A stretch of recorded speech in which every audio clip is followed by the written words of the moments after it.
I did, and all that after paying $4,000 to cruise. You know, he booked the stateroom on the Royal Caribbean ship because it calls itself accessible for people with disabilities, but in the end, when he had a minor accident, he says it didn't end up being that way, and he was kicked off.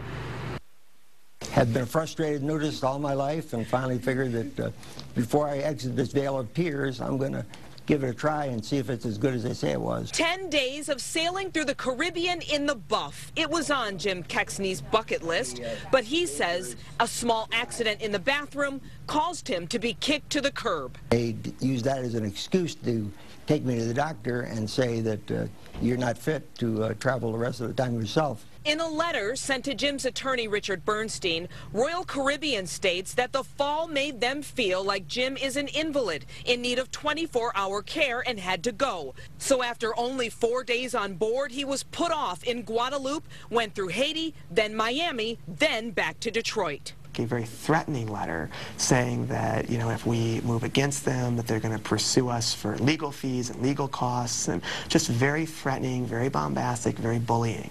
The 66-year-old was a U.S. rep to the persons with disabilities for 8 years, traveled to 46 states, 4 continents, and has cruised before.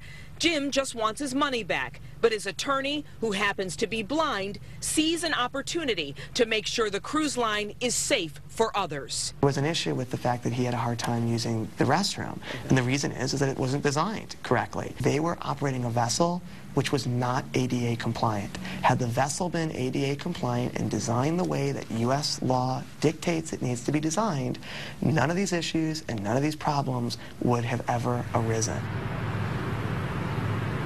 And because he has MS, this is becoming a very passionate issue because they're saying he is not afflicted to the point where he is an invalid. So what they're doing now is preparing a complaint. They also have the man who wrote the rules on compliance for cruise ships as one of their star witnesses, and we'll see what happens. Live in Farmington Hills, I'm Glenda Lewis. Back to you.